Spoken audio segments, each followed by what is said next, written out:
Best moral stories. Devipuram அப்படிங்கிற அழகான கிராம சங்கரையா கௌரி அப்படிங்கிற புருஷன் பொண்டாட்டி வாழ்ந்துகிட்டு இருந்தாங்க. அவங்க ரொம்ப ஏழைங்க, ரொம்ப கஷ்டப்பட்டு வாழ்க்கைய நடத்திக்கிட்டு இருந்தாங்க. அவங்களுக்கு 2 ஆம்பளை பசங்க, நவீன், கிரீஷ். சங்கரையா கிராமத்துல விவசாயத்தை செஞ்சுக்கிட்டு அதுல வர காசுல அவங்க 2 பசங்களையும் நல்லா படிக்க வச்சாரு. அதனால சங்கரையா கௌரி கிட்ட, கௌரி, நம்ம 2 பசங்க ரொம்ப நல்லா படிக்கிறாங்க, அதனால நம்ம 2 பேரும் ரொம்ப கஷ்டப்பட்டு அவங்கள பெரிய படிப்பு படிக்க வைக்கணும். அப்பதான் அவங்க 2 பேரும் நல்லா படிச்சு நல்ல வேலைக்கு போவாங்க அப்படின்னு பொண்டாட்டிக்கிட்ட சொன்னாரு. ஏங்க, எனக்கு கூட நம்ம பசங்களை நல்லா படிக்க வைக்கணும்னு ஆசைதாங்க. நம்ம பசங்க நம்மள மாதிரி கஷ்டப்படாம நல்லா படிச்சு நல்லா வேலைக்கு போகணும்.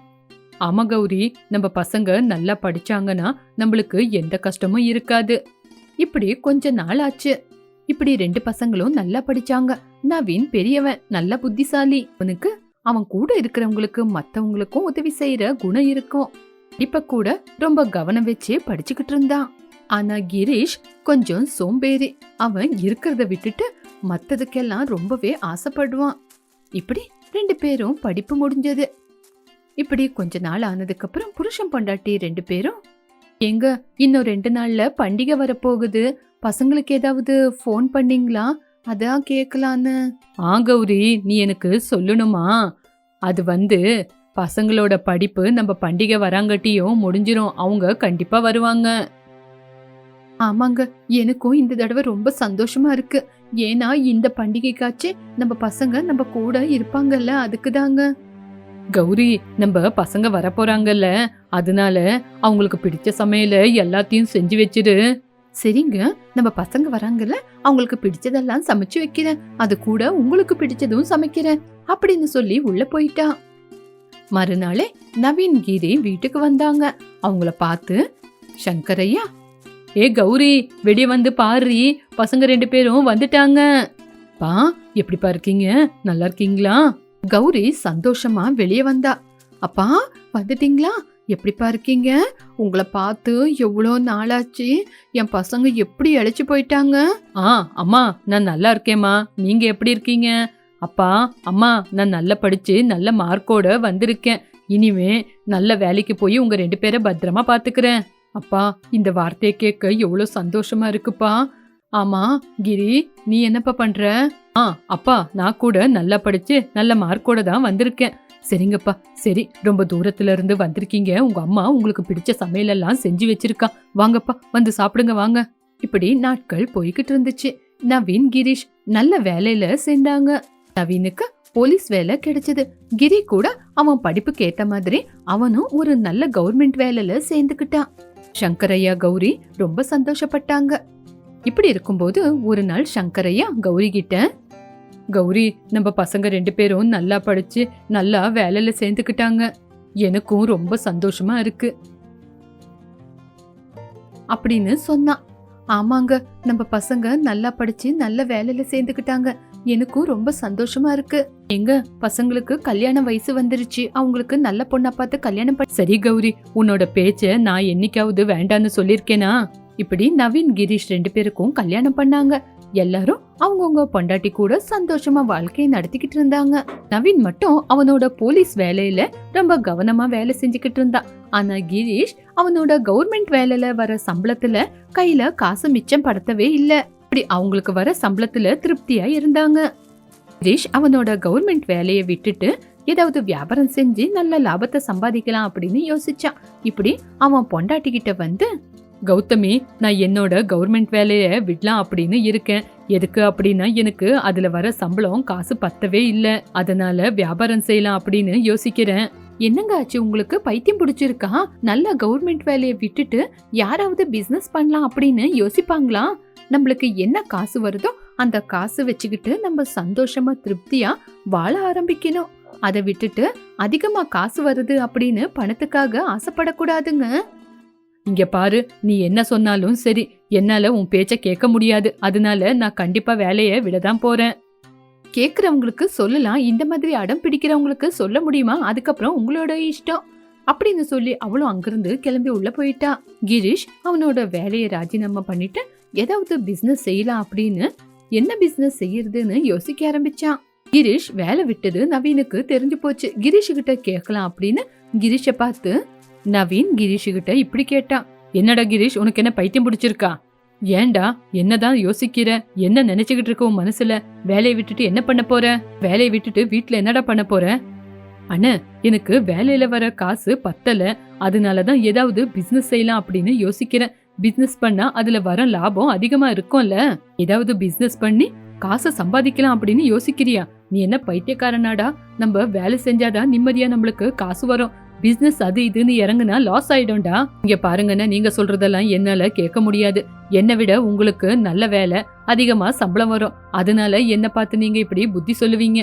கிரீஷ் இப்படி சொன்ன உடனே நவீனுக்கு என்ன சொல்லணும்னு தெரியாம கிரீஷ பார்த்து இப்படி சொன்னான். இங்க பாருடா கிரி, எனக்கு வர காசுல நானு திருப்தி பட்டுக்கிட்டு அந்த காசு போதும்னு நினைக்கிறேன். அதனால எனக்கு அது பெருசா தெரியல.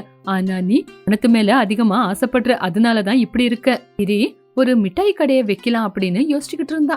அதுக்கு அவன் கையில இருக்கிற பணம் பத்தல. யாருக்கிட்ட பிசினஸ் பண்ண காசு கேக்குறதுன்னு தெரியாம கிரி கௌதமி கிட்ட வந்து இப்படி கேட்டான். கௌதமி, நான் நம்ம ஊருக்குள்ள ஒரு மிட்டாய் கடைய ஆரம்பிச்சிருக்கேன். பொருளுங்க வாங்குறதுக்கு இப்பத்துக்கு என் கையில காசு இல்ல. உங்க அப்பா அம்மா எப்படியும் உனக்கு நகைங்களை போட்டிருக்காங்கல்ல, நீ எனக்கு அந்த நகைங்களை கொடுத்தா அதை நான் அடமான வச்சு அந்த காசுல கடைக்கு தேவையான எல்லா பொருளுங்களையும் வாங்கிக்குவேன். ஏங்க நீங்க இப்படி பண்றீங்க? நீங்க வைக்கிற அந்த மிட்டாய் கடையில நம்மளுக்கு அவ்வளவா லாபம் வராதுங்க. நீங்க இருக்கிறத விட்டுட்டு பறக்கிறதுக்கு ரொம்ப ஆசைப்படுறீங்க நீங்க. இப்படி கௌதமி கவலையோட கிரிக்கு காசு கொடுத்தா. கிரி அந்த நகையெல்லாம் கொண்டு போய் அடகு வச்சு அதுல காசு கிடைச்சதும் அந்த காசை எடுத்துட்டு வந்து அவன் பிசினஸுக்கு தேவையான எல்லா பொருளுங்களையும் சரி பண்ணிக்கிட்டான். இப்படி கிரியோட பேக்கரி மட்டும் தான் ஊர்ல இருந்ததுனால எல்லா ஜனங்க வந்து அங்கேயே வாங்கிட்டு போய்கிட்டு இருந்தாங்க. கிரி கடையில நல்ல டேஸ்டா ஸ்வீட்டுங்க இருக்கிறதுனாலயும் ரொம்ப குறைவான விலைக்கும் கிடைக்கிறதுனாலயும் எல்லாருமே அங்கதான் வந்து வாங்கிக்கிட்டு இருந்தாங்க. இப்படி கிரி கொஞ்ச நாள்லயே நல்லா பேரு வாங்கினா. இப்படி கொஞ்ச நாள்லயே நல்ல லாபத்தையும் சம்பாதிச்சான். அதே ஊர்ல இருக்கிற கிரீஷ் அப்படிங்கிற ஒருத்தன் எப்படியாவது கிரியோட பேரையும் கடையும் நாசம் பண்ணணும் அப்படின்னு கிரி கிட்ட வந்து இப்படி சொன்னான். என்னடா கிரி, நீ நல்ல பேரை சம்பாதிச்சுட்ட, எல்லாரும் வாயிலையும் உன்னோட பேரு தான்டா. நீ நல்ல ருசியா நல்ல டேஸ்டா ரொம்ப குறைவான விலைக்கு குடுக்கறியாமா? ஆமா, இவ்ளோ குறைவான விலைக்கு இவ்ளோ டேஸ்டா இருக்கிற ஸ்வீட்டை கொடுத்தா எப்படா கூடிய சீக்கிரம் நீ பணக்காரன் ஆவறது, நல்லபடியா லாபத்தை சம்பாதிக்கிறது? சோமேஷ் வார்த்தையை கேட்ட உடனே கிரீஷ் அவனோட மனசுல இப்படி யோசிச்சான். சோமேஷ் சொல்றது கூட உண்மைதானே, நான் இவ்ளோ நியாயமா ஸ்வீட் வியாபாரம் செஞ்சா எப்ப பணக்காரன் ஆவறது அப்படின்னு இப்படி யோசிச்சு கொஞ்ச நாள்ல பால் வியாபாரமும் ஆரம்பிச்சான். பால்ல அதிகம் தண்ணிய ஊத்தி கலப்படமா விற்க ஆரம்பிச்சான். ஒரு ஜனங்க கூட கிட்ட அப்படின்னு பாலும் ஸ்வீட்டும் வாங்கிட்டு போய்கிட்டு இருந்தாங்க. ஒரு நாள் துர்கா அவளோட குழந்தைக்காக பால் வாங்குறதுக்காக வந்தா. ஏன்பா கிரீஷ், என் குழந்தைக்கு பால் வேணும், குடுப்பா. வாங்க வாங்க, இது கலப்படம் இல்லாத பால், நல்ல பியூரியான பால் அப்படின்னு சொன்ன உடனே துர்கா அந்த பாலை வாங்கிட்டு போய் தன்னோட குழந்தைக்கு கொடுத்தா. பாலை கொடுத்து குழந்தைக்கு உடம்புக்கு முடியாம போயிடுச்சு. ஹாஸ்பிட்டலுக்கு கூட்டிட்டு போனாங்க. டாக்டர் குழந்தைய செக் பண்ணி பார்த்து பாப்பாவுக்கு கலப்படம் பால் கொடுத்ததுனாலதான் இப்படி ஆச்சுன்னு சொன்னாங்க. டாக்டர் சொன்ன உடனே நவீனான போலீஸுகிட்ட துர்கா கம்ப்ளைண்ட் கொடுத்தா. நவீன் துர்கா கூடயே போனா. அம்மா துர்கா, எந்த கடையில பால் வாங்கி உங்களோட குழந்தைக்கு கொடுத்தீங்க? சார், இதோ இந்த கிரி கடையில இருந்துதான் என் குழந்தை அழுந்துகிட்டு இருக்கிறா அப்படின்னு பாலை வாங்கிட்டு போய் கொடுத்தங்க ஐயா அப்படின்னு சொன்ன உடனே நவீன் கிரீஷோட கடைக்கு வந்து பொருளுங்களை சோதனை பண்ண ஆரம்பிச்சான். இப்படி நவீன் கிரிய பார்த்து, கிரி, நீ கலப்படம் இருக்கிற பொருளுங்களை வித்துக்கிட்டு இருக்க, அதனால இனிமே நீ வியாபாரம் செய்யக்கூடாது, கடைய மூடியே ஆகணும். உன்னை நான் அரெஸ்ட் பண்ணி கூட்டிட்டு போக வேண்டியதா இருக்கும். ஐயோ அண்ணன், அப்படியெல்லாம் செய்யாதீங்க அண்ணன், ஏதோ பணத்துக்கு ஆசைப்பட்டு செய்யக்கூடாத தப்பெல்லாம் நான் செஞ்சுட்டேன். இதுக்கப்புறம் எந்த பொருளிலையும் கலப்படம் பண்ண மாட்டேன், என்னை மன்னிச்சு விட்டுருங்க அண்ணன். இல்ல கிரி, நான் வெறும் அண்ணனா மட்டும் இருந்தா உன்னை மன்னிச்சு விட்டுருவேன். ஆனா இப்ப நான் ஒரு போலீஸ் ஆபீசர், அதனால உன்னை கூட்டிட்டு போயே ஆகணும். அதனால நீ தண்டனைய அனுபவிச்சே ஆகணும் அப்படின்னு சொன்ன உடனே கிரீஷ் அவன் செஞ்ச தப்பால தன்னோட அண்ணங்கிட்டயே இவ்வளவு அவமானம் படுறோம் அப்படின்னு அவன் ரொம்ப கவலைப்பட்டான். இது மூலியமா நீங்க தெரிஞ்சுக்க வேண்டிய விஷயம் என்னன்னா, எந்த மனுஷனா இருந்தாலும் ஆசை இருக்கணும், அதிகமா பேராசை இருக்க கூடாது. பேராசை இந்த சொசைட்டில ரொம்ப கெட்ட பேரை சம்பாதிச்சு கொடுக்கும். பேராசை அப்படிங்கிறது நம்ம வாழ்க்கைய நாசமாக்கிடும். ராமாபுரம் அப்படிங்கிற ஒரு அழகான கிராமத்துல பார்வத்தையா சிவம்மா அப்படிங்கிற புருஷன் பொண்டாட்டி இருந்தாங்க. அவங்க அதே ஊர்ல விவசாயத்தை செஞ்சுக்கிட்டு வாழ்ந்துகிட்டு இருந்தாங்க. அவங்களுக்கு மல்லையா அப்படின்னு ஒரு பையன் இருந்தான். அவனுக்கு கொஞ்சம் மந்த புத்தி, ரொம்பவே பயம். அதனாலேயே பயந்துகிட்டே வாழ்ந்துகிட்டு இருந்தான். யாருகிட்ட பேசணும் அப்படின்னா ரொம்ப பயந்துகிட்டு இருந்தான். இப்படி சின்னவங்கள இருந்து பெரியவங்க வரைக்கும் மல்லையாவை பார்த்து எல்லாருமே கேலி பண்ணிக்கிட்டு இருந்தாங்க. மல்லையா, வயலுக்கு போய் மருந்தடிக்க சொன்னேன்ல, போ, இங்க இருந்தா நேரமாயிடும். ஐயோ, வயலுக்கு பூச்சி மருந்து அடிக்கணுமா? அவ்வளோ வெயிட்ட என்னால தூக்க முடியுமா? ஐயோ, மருந்து சரியா அடிக்கலனா எங்க அம்மா திட்டுவாங்க, ஊருக்குள்ள எல்லாரும் என்ன கேவலப்படுத்தி பேசுவாங்க அப்படின்னு அவனோட மனசுல அவனே யோசிச்சுக்கிட்டு இருந்தான். ரொம்ப நாளாவே மல்லையாவை பார்த்து அவனோட அப்பா அம்மா ரொம்பவே கவலைப்பட்டுக்கிட்டு இருந்தாங்க. கையில பூச்சி மருந்தை எடுத்துக்கிட்டு மல்லையா ரோட்ல நடந்துகிட்டு இப்படி யோசிச்சுக்கிட்டே போனான். இந்த மருந்து போட்டு எதுக்காக எல்லாரும் முன்னாடியே நான் கெட்ட பேரு வாங்கணும் அப்படின்னு மல்லையா யோசிச்சுக்கிட்டே அந்த மருந்தை கொண்டு போய் ஆத்திலேயே தூக்கி போட்டுட்டான். அம்மா, நான் மருந்து எடுத்துட்டு வரும்போது கால் தடுக்கி கீழே விழுந்துட்டேன், மருந்தெல்லாம் கீழே கொட்டிக்கிச்சு. இப்படி பொய் சொல்லி அங்கிருந்து கிளம்பி போயிட்டான். ஆனா அவன் பொய் தான் சொல்றான்னு அவங்க அம்மாவுக்கு தெரிஞ்சு போச்சு. ஆனால அவங்க அம்மா அவனை எதுவுமே சொல்லல. சிவையவை கூப்பிட்டு மருந்தடிக்க சொன்னாங்க. சிவைய போய் மருந்தடிச்சிட்டு வரும்போது ஆத்துல அந்த மருந்த பார்த்து விஷயத்தை எல்லாமே புரிஞ்சுக்கிட்டு மருந்து எடுத்துக்கிட்டு வந்தாரு. அதுக்கப்புறம் இந்த விஷயத்த பார்வதி அம்மா கிட்ட சொன்னாரு. சின்ன பையன் இல்லைங்க, அவனே புரிஞ்சுக்குவான். அது இல்லடி, எனக்கு ஏனோ சந்தேகமா இருக்கு. நம்ம புள்ளைக்கு புத்தி சரியா இல்லையா? எல்லாருமே அத பத்தி தான் சொல்றாங்க. அதனாலதான் அவனும் ஒரு மாதிரியா இருக்கான். அப்படி சொல்லாதீங்க, கொஞ்சம் வயசானதுக்கு அப்புறம் புரிஞ்சுக்குவான். அவன் வயசுல இருக்கிற பசங்க எப்படி வேலை செஞ்சு விவகாரம் பண்றாங்கன்னு தெரியுமா? இவனை பத்தி யோசிச்சாவே ரொம்ப பயமா இருக்கு. இவன் இப்படியே இருந்தா யாருமே இவனுக்கு பொண்ணு கொடுக்க மாட்டாங்க, இவனுக்கு கல்யாணமே ஆகாது. இப்படி புருஷன் பொண்டாட்டி 2 பேரும் மல்லையாவை பத்தி யோசிச்சு பேசிக்கிட்டு இருந்தாங்க. மல்லையா ரோட்ல நடந்து போனாலும் 4 பேருக்கிட்ட பேசலான்னு பார்த்தாலும் அவனோட பயம் அவனை யாருக்கிட்டையுமே பேசாம இருக்க வச்சது. இப்படி இருக்கும்போது அந்த ஊருக்குள்ள இருக்கிற கோயிலுக்கு ராகவேந்திர சுவாமிஜின்னு வந்தாரு. அந்த ஊரு ஜனங்களோட கஷ்டத்தை கேட்டு அவங்களுக்கு சரியான பரிகாரத்தை சொல்லிக்கிட்டு இருந்தாரு. அந்த ஊர்ல இருக்கிற ஜனங்க மட்டும் இல்லாம வெளியூர்ல இருந்தும் அவர்கிட்ட பரிகாரம் கேட்கறதுக்கு வந்துகிட்டு இருந்தாங்க. இந்த விஷயம் அப்படி இப்படின்னு பார்வத்தம்மா சிவையாவுக்கு கூட தெரிஞ்சது. ஏங்க, நம்ம ஊருக்கு யாரோ சுவாமிஜி வந்திருக்காங்களா, நம்ம புள்ளைய கூட்டிட்டு போலாங்க. நானும் அதான் சொல்லலான்னு வந்தேன். இந்த ஊருக்குள்ள சுவாமிஜி பத்தி எல்லாருமே பெருமையா பேசுறாங்க. நம்மளும் நம்ம புள்ளைய அவர்கிட்ட ஒரு தடவை கூட்டிட்டு போலாமா? புருஷன் பொண்டாட்டி 2 பேரும் மல்லையாவை கூட்டிக்கிட்டு சுவாமிஜி கிட்ட வந்தாங்க. சுவாமிஜி கிட்ட வந்த உடனே அவங்களோட கஷ்டத்தை எல்லாமே சுவாமிஜி கிட்ட எடுத்து சொன்னாங்க. சுவாமிஜி மல்லையாவை உத்து பார்த்தாரு. நீங்க கவலைப்பட வேண்டிய அவசியம் இல்லை, உங்களுக்கு நல்லதே தான் நடக்கும். உங்க புள்ளைய இங்கே விட்டுட்டு நீங்க வீட்டுக்கு கிளம்புங்க, சாயங்காலம் உங்க புள்ளைய அனுப்பி வைக்கிறேன். இப்படி அப்பா அம்மாவை புள்ளைய விட்டுட்டு போக சொன்னாங்க. அவங்க போனதுக்கு அப்புறம் சுவாமிஜி மல்லையாவை கவனிச்சு பார்த்தாரு. மல்லையா, பக்தருங்க எனக்காக காத்துக்கிட்டு இருக்காங்க. அவங்க பிரச்சனைய போய் என்னன்னு கேட்டுட்டு அதுக்கப்புறம் உன் பிரச்சனைக்கு வரேன். அது வரைக்கும் காத்துக்கிட்டு இருப்பியா? கண்டிப்பா சுவாமி, உங்களுக்காக நான் காத்துக்கிட்டு இருக்கேன், போயிட்டு வாங்க அப்படி சொல்லி மல்லையாவை உட்கார வச்சு சுவாமிஜி போனாரு. மல்லையா உக்காந்து இருக்கும் போது மத்த பக்தருங்களோட கஷ்டத்தை சுவாமிஜி தீர்த்து வச்சாரு. அத அவன் உத்து கவனிச்சு பார்த்துக்கிட்டு இருந்தான். சுவாமிஜி அவங்கிட்ட வராததுனால அவனுக்கு ரொம்ப கோவம் வந்தது. எவ்வளவுதான் கோவம் வந்தாலும் அவன் அங்கேயே கவலைப்படாம உக்காந்து கேட்டுக்கிட்டு இருந்தான். அதுக்கப்புறம் சுவாமிஜி மல்லையா கிட்ட வந்தாரு.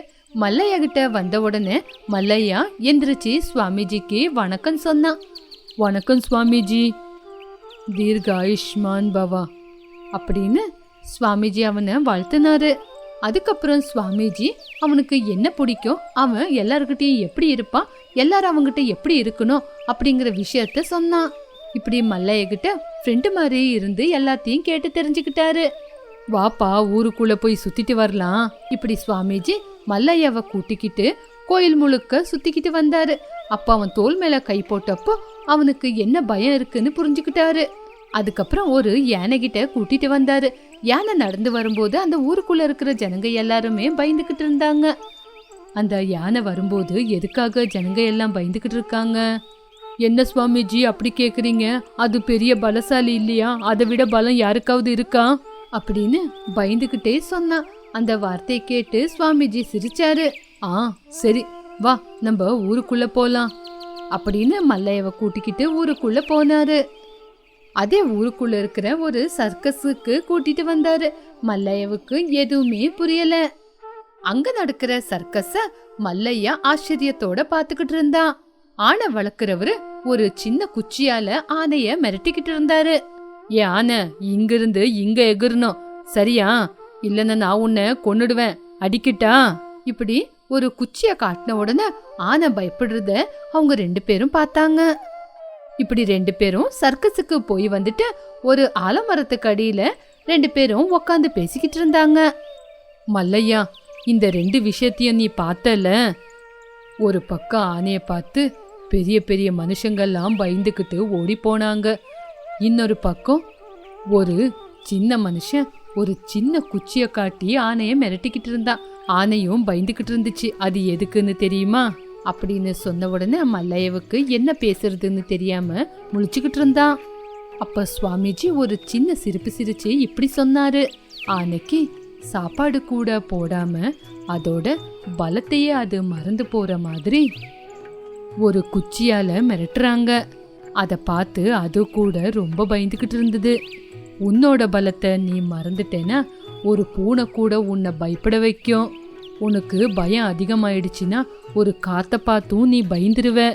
அவ்வளோ எதுக்கு காலையில இருந்து சாயங்காலம் வரைக்கும் கோயில்ல பார்த்தல, சின்னவங்கள்ல இருந்து பெரியவங்க வரைக்கும் காசு இருக்கிறவங்க இல்லாதவங்கன்னு நிறைய பேர் என்கிட்ட வந்து எனக்கு பயந்துக்கிட்டு அவங்க கஷ்ட நஷ்டத்தை என்கிட்ட சொன்னாங்க. அப்படின்னா பயம் இல்லாதவங்க பலகீனமானவங்க இந்த உலகத்துல யாருமே இல்லைன்னு தானே அப்படின்னு சொன்ன உடனே மல்லையா கவனமா காது கொடுத்து கேட்டான். பயம் பலகீனம் எல்லாருக்கிட்டையுமே இருக்கு. அதனால அதை பார்த்து பயப்பட வேண்டிய அவசியம் இல்ல. உனக்குள்ள இருக்கிற அபிப்பிராயத்தை நீ தைரியமா சொல்லு. வேலை செய்யறதுக்கு உன் உடம்ப நீ தான் திருடமாக்கணும். உன்னால எதுவுமே செய்ய முடியும்னு உனக்குள்ள நம்பிக்கை வரணும். நீ உன்னை நம்புனா இந்த உலகம் அதுக்கப்புறம் உன்னை நம்பும். இந்த உலகத்துக்கு தெரிஞ்சதெல்லாம் 2 விஷயம்தான். நீ தைரியத்தோட எந்திரிச்சு நின்னா இந்த உலகம் உன்னை பார்த்து பயப்படும். நீயே பயந்து போய் நின்னா முளைக்கிற ஒரு இலை கூட உனக்கு கத்தி மாதிரி தெரியும். இப்படி சுவாமிஜி இருக்கிற விஷயத்த பத்தி மல்லையாவுக்கு எடுத்து சொன்னாரு. அப்போ மல்லையாவுக்கு எல்லா விஷயமும் புரிஞ்சது. சுவாமிஜி, எனக்கு எல்லாமே புரிஞ்சு போச்சு. என்னோட தப்ப நான் தெரிஞ்சுக்கிட்டேன். இன்னையில இருந்து நான் தைரியமா இருக்கிறேன் சுவாமிஜி அப்படின்னு சுவாமிஜி காலில் விழுந்து ஆசீர்வாதம் வாங்கிக்கிட்டு அங்கிருந்து கிளம்பி போனான். அன்னையில இருந்து தன்னோட பலகீனம் என்னன்னு புரிஞ்சுக்கிட்டு தைரியமா வாழ ஆரம்பிச்சான். வேலை கூட செய்ய ஆரம்பிச்சான் மல்லையா. அவனுக்குள்ள இருக்கிற மாற்றத்தை பார்த்து அப்பா அம்மா 2 பேரும் சந்தோஷப்பட்டாங்க. அவனுக்கு பிடிச்ச வேலைய தைரியமா செய்ய ஆரம்பிச்சான். ஊரு ஜனங்க கூட மல்லையாவுக்கு மரியாதை கொடுக்க ஆரம்பிச்சாங்க. மல்லையாவுக்கு ஒரு நல்ல பொண்ணை பார்த்து கல்யாணம் கூட பண்ணி வச்சாங்க. பையனும் மருமகளும் சந்தோஷமா இருக்கிறது பார்த்து மல்லையாவோட அப்பா அம்மா கூட ரொம்பவே சந்தோஷப்பட்டாங்க. இதுதான் இன்னையோட கதை. மறுபடியும் ஒரு நல்ல கதையோட மீண்டும் சந்திக்கலாம்.